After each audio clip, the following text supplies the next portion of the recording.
सुनेत्रा पवारांनी बारामती पोटनिवडणुकीचा उमेदवारी अर्ज भरला। अर्ज भरण्याच्या आधी अजित पवार यांच्या स्मृतीस्थळाचं घेतलं दर्शन। महापुरुषांनाही सुनेत्रा पवारांकडून अभिवादन। सुनेत्रा पवारांचा अर्ज भरण्यापूर्वी बारामतीमध्ये राष्ट्रवादीचा मेळावा। निवडणूक बिनविरोध करण्याचं राष्ट्रवादीच्या नेत्यांचं आवाहन, तर उपमुख्यमंत्री शिंदेंची हजेरी।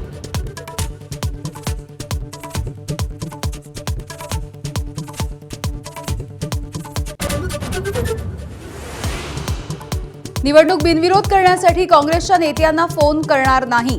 खासदार पार्थ पवार यांच्याकडून स्पष्ट। तटकरे प्रफुल्ल पटेल यांच्यापेक्षा वेगळ्या भूमिकेमुळे चर्चा।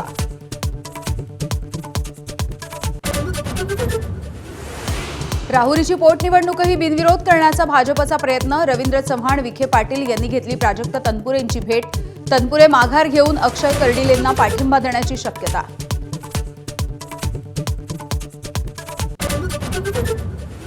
काँग्रेसनं एखाद्या राज्यसभा विधान परिषदेच्या जागेसाठी कुढत बसू नये। दैनिक सामनाच्या अग्रलेखामधून ठाकरे गटाचा सल्ला, तर विधानसभा अध्यक्षपद सोडण्यावरून नाना पटोलेंवरती टीका। माझ्यावरती टीका करणाऱ्यांचा बुरखा फाडेन, पटोलेंचा इशारा। बोंधू अशोक खरातच्या फरार पत्नीच्या अटकेसाठी 3 विशेष पथकं रवाना। जमीन खरेदीमध्ये फसवणूक केल्याप्रकरणी कल्पना खरातवरती गुन्हा दाखल। नाशिक, पुणे, अहिल्यानगरमध्ये विशेष पथक।